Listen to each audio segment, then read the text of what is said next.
Саламатсыздар, урматтуу Чалкан медиа каналынын көрөрмандары, өлкөбүздө алган акыркы сааттагы жаңылыктар менен тааныштырабыз. Биздин каналыбызга катталып, ой пикирлериңиздер менен бөлүшүңүздөр, айтыңыздар маарек болсун. Айтыңыздар маарек болсун. Садыр Жапаров элди куттуктады. Президент Садыр Жапаров кыргызстандыктарды Орозо айт майрамы менен куттуктады. Ислам дининин негизги 5 түркүгүнүн бири берекелүү Орозо аны ийгиликтүү аяктап айт майрамы кирип келди. Барыңыздарды Орозо айт майрамы менен чын дилимден куттуктайм деген өлкө башчы. Ал ыймандын бир шагы катары эсептелген Орозодо жан дүйнөбүздү тазалап, жаратканга болгон ишенибизди дагы кыйлап бекемдеп, напсибизди тыюу менен бирге ден соолугубузга да кам көрдүк деп белгилеген. Муну менен кошо Орозодо мээримдүүлүк, боорукерлик сезимдери артып, кайрымдуу иштер арбайт. Мындан улам бул улуу айда жалпы элибиздин ынтымагы дагы бир ирет чыңдалганына толук ишенем. Мамлекетибиздин алган багыты дагы эл журттун жан дүйнөсүн тазартып, жаратмандыкка үндөө, азыркы ааламдашу агымынан артта калбай, ошол эле маалда дүйнө жүзүндө болуп жаткан окуяларга улуттуу, салмактуу, сабырдуу мамиле кылуу болуп саналат. Элибиз эзелтеден эле исламдын баалуу көрөңгөлөрүн өзүнүн түптүү каада салттары менен айкалыштыра жашап келген. Демек, өлкөбүздөгү ар бир кыргыз жараны ар күнкү аракети менен алдыга умтулуп, мамлекеттин өнүгүүсүнө салым кошот деген үмүтү чоң деп айтылат куттуктоо сөзүндө. Президент ар бир кыргызстандыктын Орозодо тилеген тилектери кабыл болушун каалап, элге, мамлекетке ак кызмат кылууга чакырган. Буга бизде каалоо да, ишеним дагы бар, эрк да бар. Ар бирибиз журт биримдигин чыңдоого, сүйүктүү өлкөбүздүн жаркын келечегине үлүшүбүздү кошууга умтулалы деген өлкө башчы ар бир үйдө кут береке, ырыскы көбөйүп, жакшы ой мүдөлөрдүн аткарылышына тилектештигин белгилеген. Манас эл аралык аэропорту ачык акционердик коомунун башкармалыгынын төрагасы Манасбек Самидинов кыргыз элин Орозо айт менен куттуктады. Урматтуу кесиптештер жана мумун мусулман бир туугандар, Орозо айтыңыздар маарек болсун. Сиздерди бүгүнкү ыйык Орозо айт майрамы менен өзүмдүн жана Манас эл аралык аэропорту ачык акционердик коомунун жалпы жааматынын атынан чын жүрөктөн куттуктайм. Орозо айт кылымдардан бери элдин биримдигин бекемдеген, боорукерлигин жана кайрымдуулугун арттырган майрам. Орозо айтта тилеген аруу тилегиңиздер, ойлогон асыл ой максатыңыздар ишке ашсын. Орозо кармаган бардык мусулмандардын кармаган орозосу кабыл болуп, каалоо тилектери орундалсын. Ар бир үйдө тынчтык, токчулук, береке, ынтымак жана аманчылык болсун. Жараткан колдоп Кыргызстаныбыз өсүп өнүккөн алдыңкы кубаттуу өлкө болсун. Орозо айында араздашкандар элдешип, оорулуулардан, жетим жесирлерден жана момун мусулмандардан кабар алынып, битир садакалар жана кайрымдуулук иштери уюштурулуп, ооз ачуу аземдеринин алкагында бири-бирине жакшы каалоо тилектер айтылды деген ишеничтемин. Алла Таала жергебизге тынчтык, элибизге ынтымак, мекенибизге береке, мамлекетибизге өнүгүүнү берсин. Орозо айтыңыздар маарек болсун. Сиздерди терең урматтоо менен Манас эл аралык аэропорту ачык акционердик коому башкармалыгынын төрагасы Манасбек Самидинов деген кайрылуусунда. Урматтуу Москва шаарындагы мекендештер, Умбем клиникасы төмөнкү кызматтарды сунуштайбыз. Педиатр, гинекология, стоматология, неврология, хирургия, кардиология, лор, УЗИ жана башка. Андан тышкары массаж жана бардык лабораториялык анализдер. Толук маалымат +7 925 103 22 77. Биздин дарек Москва шаары, метро Нахимовский проспект, Сивашская 7, корпус 2. Сиздин ден соолугуңуз биздин камкордук. Эл өкүлү Жаныбек Кыдыкбаев кыргыз элин Орозо айт майрамы менен куттуктады. Ата журт Кыргызстан саясий партиясынан эл өкүлү парламенттеги агрардык саясат, суу ресурстары, экология жана регионалдык өнүктүрүү боюнча комитеттин төрагасынын орун басары Жаныбек Кыдыкбаев өз Facebook баракчасы аркылуу кыргыз элин куттуктады. Эл өкүлүнүн куттуктоосун сиздерге сунуштайбыз. Урматтуу момун мусулман бир туугандар, сиздерди жан дүйнөнүн аруулаган биримдигин, ынтымакты, кечиримдүүлүктү жана мээримдүүлүктү тартуулаган Орозо айт майрамыңыз менен чын дилден куттуктайм. Рамазан тартуулаган касиет бизди мыкты момун мусулман, татыктуу инсан болуубузга жыл сайын мүмкүнчүлүк берип келет. Орозо айында туткан жакшы кыял жорук амалдарыбызды жараткан кабыл кылып, кийинки ыйык айда эсенчиликте жүз көрүшөлү. Бар болуңуздар деген Кыдыкбаев. Садыр Жапаров Кыргызстан менен Азербайжандын кызматташуусу бекемделет. Эки өлкөнүн ортосундагы кызматташтыкты өнүктүрүүгө тоскоол болгон бардык маселелер жөнгө салынды. Бул тууралуу президент Садыр Жапаров Азербайжандын тышкы иштер министри Джейхун Байрамовду кабыл алганда билдиргенин өлкө башчынын маалымат кызматы кабарлады. Жолугушуунун жүрүшүндө соода-экономикалык жана инвестициялык кызматташтыкты кеңейтүү, маданий-гуманитардык байланыштарды чыңдоо зарылдыгы белгиленди. Акыркы жылдары эки тараптуу мамилелердин тарыхында чоң жылыш болду. 2022 жылы жогорку деңгээлдеги эки сапар уюштурулуп, өлкөлөрдүн ортосундагы кызматташтыкты өнүктүрүүгө тоскоол болгон бардык маселелер жөнгө салынды деп айтылат маалыматта. Сүйлөшүүнүн жүрүшүндө Садыр Жапаров Азербайжан президенти Ильхам Алиевке салам жолдоду. Өз кезегинде тышкы иштер министри Садыр Жапаровду быйыл Азербайжанга чакырганы кошумчаланды. Депутат Бактыбек Чойбеков мандатынан ажырашы мүмкүн. Бишкектин административдик сотунун номер 21 Талас округу боюнча жогорку кеңештин депутаттыгына шайлоонун жыйынтыгын жокко чыгаруу чечимин 2 инстанция күчүндө калтырды. Бул маалыматты шаардык соттон ырасташты. Белгилүү болгондой, 2021 жылы Талас округу боюнча шайлоону Бактыбек Чойбеков утуп депутат болуп шайланып келген. Ага атаандаш болгон Эмилбек Абдыкадыров 2 болуп калган. Шайлоодон кийин 2022 жылдын 24 февралынан 2023 жылдын 31 октябрына чейин Абдыкадыров Бишкектин мэри, андан соң 2023 жылдын 10 ноябрынан 2024 жылдын 14 февралына чейин Ысык көлдүн башчысы болуп иштеди. Быйыл февралда Абдыкадыровдун өкүлү 2021 жылдагы шайлоодо Чойбеков добуш сатып алган деген жүйө менен БШКга, андан кийин Бишкек административдик сотко кайрылып, шайлоонун жыйынтыгын жокко чыгарууну өтүнгөн. 28 февралда сот ал өтүнүштү канааттандырган. Кийин бул чечим боюнча Чойбековдун өкүлү шаардык сотко арызланган. Аталган арыз 9 апрелде каралып, Бишкек шаардык соту 1 инстанциянын чечимин күчүндө калтырды. Чойбековдун өкүлү Асылбек Рахманов шаардык соттун чечими боюнча жогорку сотко кайрылаарын билдирди. Ошондой эле ал Чойбеков добуш сатып алган деген билдирүүнү ойдон чыгарылган доомат деп атады. Белгилей кетсек, жогорку сотта мурдагы инстанциялардын чечимдерин күчүндө калтыра турган болсо, Чойбековдун мандаты Бишкектин мурдагы мэри Эмилбек Абдыкадыровго өтөт. Ушул кыздын абалын көрүп, ар бир мусулман адам кайдыгер карабастан жардам берет деп ишенем. Ассаламу алейкум, урматтуу бир туугандар. Мен Эл үмүтү фондунун жетекчиси Полотбек Айдаркулов 2024 жылга карата сколиозорус менен ооруган Малика тууралуу маалымат берем. Малика үчүн 200 000 сом каражат чогулду. Көп түкүрсө көл болот демекчи, 1,5 миллион сом чогултуп жардам кылып, ушул кичинекей кызыбыз Маликаны операцияга аман-эсен Түркияга жибере алалы. Сколиозорус менен ооруп күндө жатканда кыйналып жатканын айтып, кайрымдуу элден муктаж болгон Маликанын апасы жардам сурайт. Кененирээк видеодон көрүңүздөр. Дагы да азыр 1,5 миллиондой каражат керек болуп жатат. Ошо 1,5 миллион каражат чогулса, буюрса Малика кызыбыз дагы кетет. Урматтуу кыргыз элим, барыңыздарга чоң рахмат. Ушуга чейин кылып келген жакшылыктарыңыздарга, соопторуңуздарга, кайрымдуулугуңуздарга сиздердин. Ушу биздин дагы кызыбызга дагы жардамга муктаж болуп турабыз. Акча котором десеңиздер, Мбанк Полотбек А деп чыгат, Сбербанк Полотбек С деп чыгат.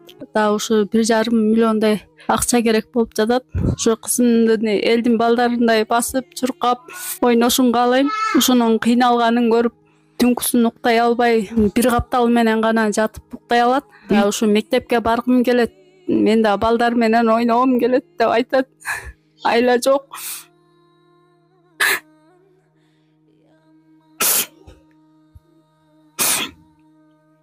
Ушу кызыбыздын сакайып, балдардай болуп ойношун каалайбыз. Сиздер которгон ушу аманаттарыңыздарды алдык. Ушу дагы жетишсиз болуп атат. Ушу кызыбыздын ойноп, элдин балдарында болуп, мектепке барып, өз алдынча окуп калышына себепчи болуңуздар. Арты дагы кыйшык, астта кыйшык өскөндүгү үчүн бул чалкасынан дагы кызым көмөрөсүнөн да жата албайт. Только бир каптал менен гана жатат. Бул каптал ооруп кетсе, бул капталына оодарып, ушу эки жагы менен алмак-салмак жата алат. Түнкүсүн кыйналат, уктай албайт. Бул да ушу эшикке чыгып, балдарды көрүп ойногусу келет. Ушу бизге берген ушу Аллах Тааланын сыноосу экен. Кече жакында өздөрүн мекенчилдербиз деп атагандардын кармалышы коомдук талкууга жем таштады. Алардын кыңыр иштеринен улам президентта комментарий берүүгө аргасыз болду. Президент коррупцияга аралашкан кандай гана адам болбосун жоопкерчиликке тартыларын эскертти. Ал арада талкууда аты аталып жаткан президенттин иш башкармалыгынын жетекчиси Каныбек Туманбаев да берген билдирүүсү жарыяланып, социалдык тармактардагы божомолдорго чекит коюлду. Өздөрүн мекенчил жана дакансабыз деп атап алгандардын чырынын чоо жайын Нурзада Сыдыкова кенен айтып берет. Салам алейкум. Кандай Эрклам брат? Балдар менен сүйлөштүңбү? Ооба, бирден макул кылдырдым. Акыркы 3 күн аралыгында социалдык тармактарда өздөрүн мекенчил жана дакансабыз деп атап алган айрым жарандар арасында WhatsApp тиркемеси аркылуу жазышканы жана аудиосу жараланды. Анда алар президенттин иш башкармалыгынын жетекчисинен акча өндүрүү максатталганын көрүүгө болот. Жакшылап давка кылсак соодалашып баштайт. Дайыр шакалдан чыкпайт. Каныбектен алыш керек. Айтабыз ушу менен эркекче бүттү деп. Эмнеге алар иштеп жыргаш керек? Биз жүрөбүз, иши жок. Сен гарантия бересиңби? Акча бербей арыз жазып койсом эмне кылабыз? Ал арада дагы бир тарабы Бишкектеги чайханалардын бирине чакырылып, алар отурган бөлмөдөн жашыруун үн жаздыруучу аппараты жана видео камера табылганын жарыялашты. Ага президенттин иш башкармалыгынын жетекчиси Каныбек Туманбаевдин колу бар деп айыптап чыгышкан.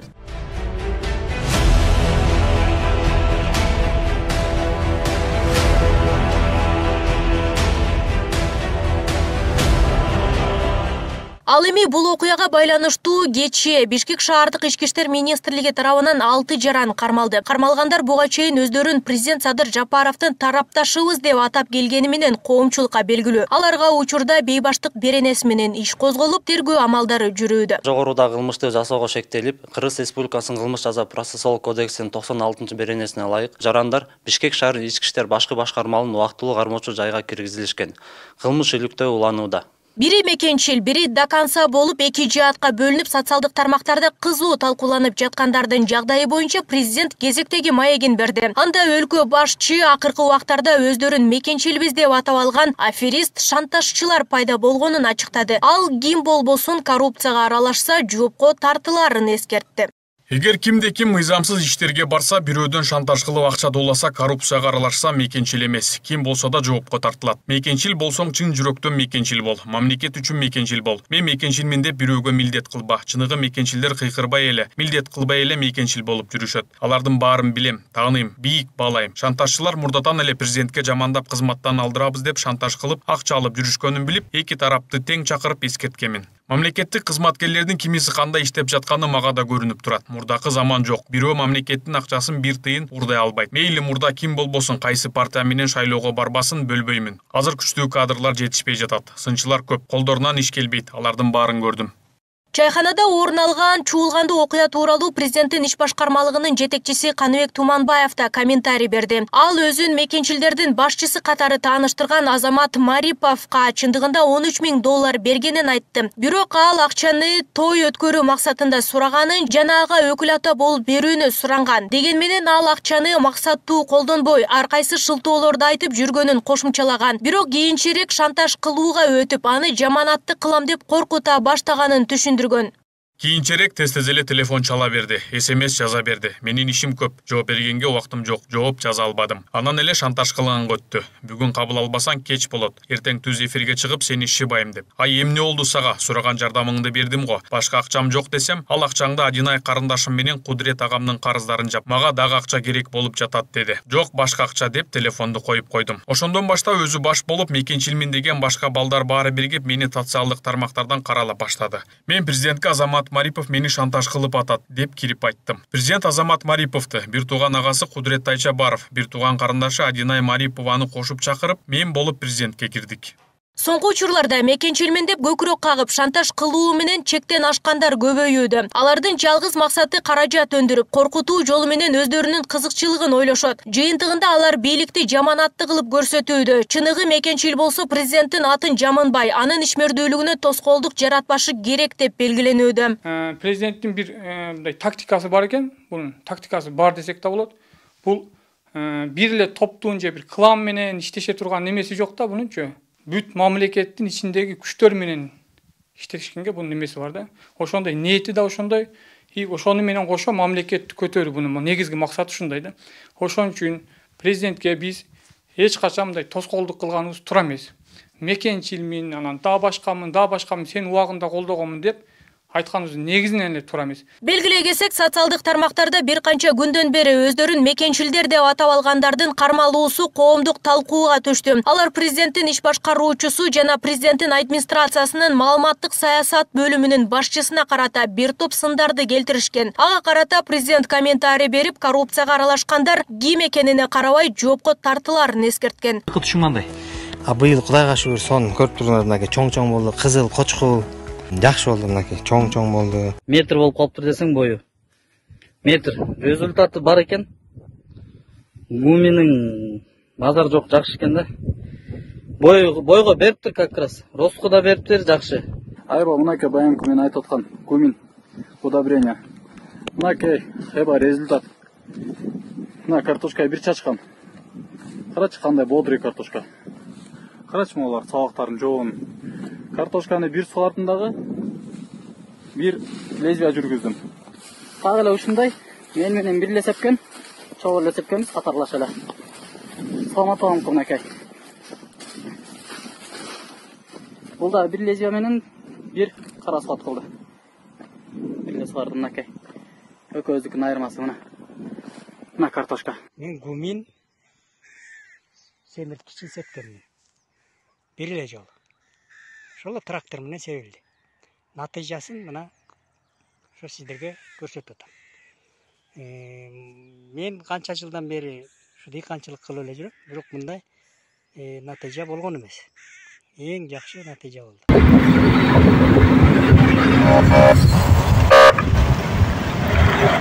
Кыргызстандан суу ташкынынан жабыркаган казак элине жөнөткөн жардам даректерине жете баштады. 3 күндөн бери жол жүргөн кербен 4 облуска бөлүндү. Костанай облусуна 4, Актөбө облусуна 4, Урал облусуна 4, Атырау облусуна 4 жардам унаасы. Көчөлү биз ошо Костанай шаарына 3 фураны бөлгөнбүз. Ал болсо бүгүн таңкы саат 1:30да жерине жетти. Бүгүн ошо таратуу гуманитардык жардамды жеринде таратуу иштерин жүргүзөт. Экинчи багыт боюнча Актөбөгө 4 фура калат бул жерде. Андан тышкары дагы 4 фура Уральск шаарына багытталат. Ошондой эле Атырау шаарына 4 фураны мен өзүм жетектеп барамын. Андан тышкары бизде жолдо ошол эле азыр бүгүн балдар эс алып, жакшы эс алып азыр жолдо камынып атат.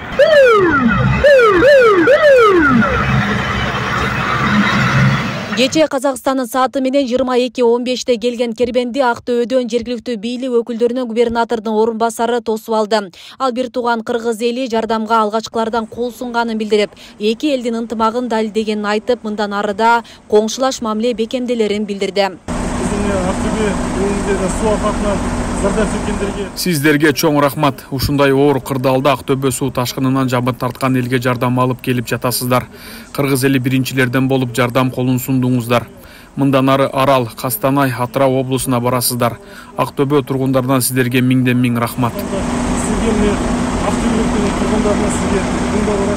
Суу каптоодон жабыр тарткан элге жол тарткан куткаруучулар курамын жана айдоочуларды министрдин орун басары Урматбек Шамырканов жетектеп бара жатат. Жалпысынан кербен курамында өзгөчө кырдаалдар министрлигинин 10 куткаруучусу жана фуралардын 17 айдоочусу бар. Мындан сырткары Казакстандын өзгөчө кырдаалдар департаментинин кызматкерлери жана жол коопсуздук кызматкерлери коштоп жүрүүдө.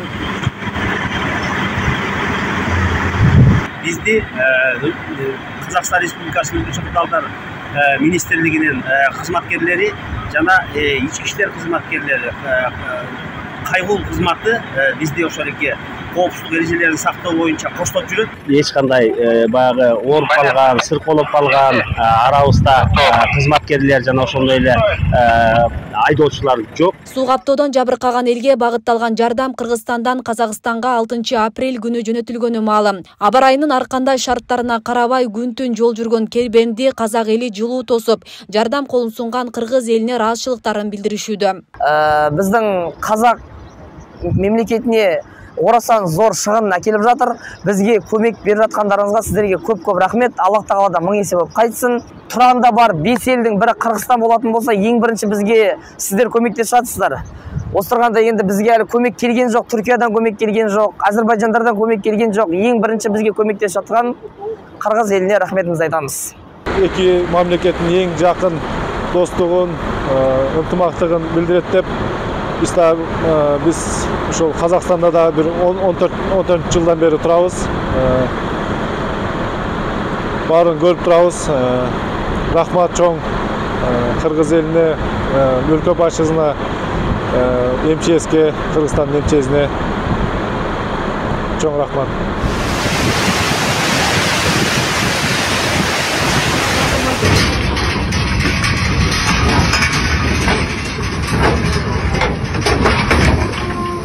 Суу ташкынынан Казакстандын 10 облусундагы жүздөгөн айыл жабыркады. Учурда бул аймактарда өзгөчө кырдаал режими киргизилди.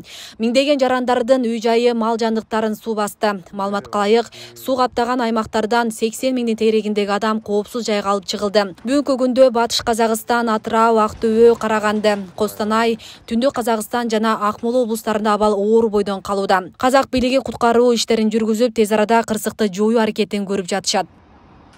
Асия Сыдыкова, Регион телеканалы.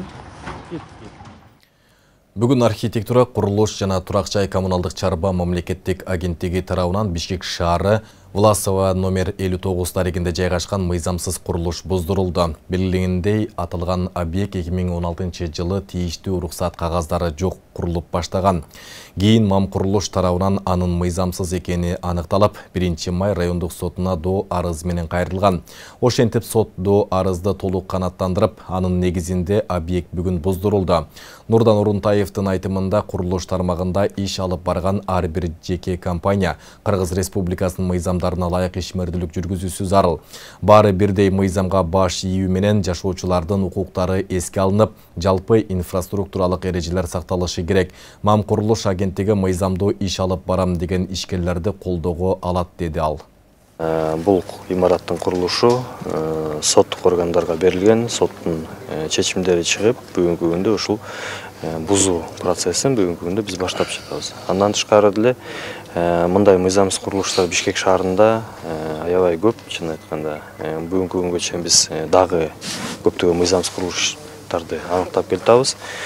Дагы айта кетчү нерсе, мыйзамсыз курулуштардын көпчүлүгү ушул баягы частный сектор деп койсок болот, турак жай, бир этаж, эки этаж үйлөрдүн арасында пайда болгону аябай көйгөй жаратып келип атат. Ошол себептен мынакей ушул мисал катары айта кетсек, ушул имарат частный сектордун ичинде жайгашкан.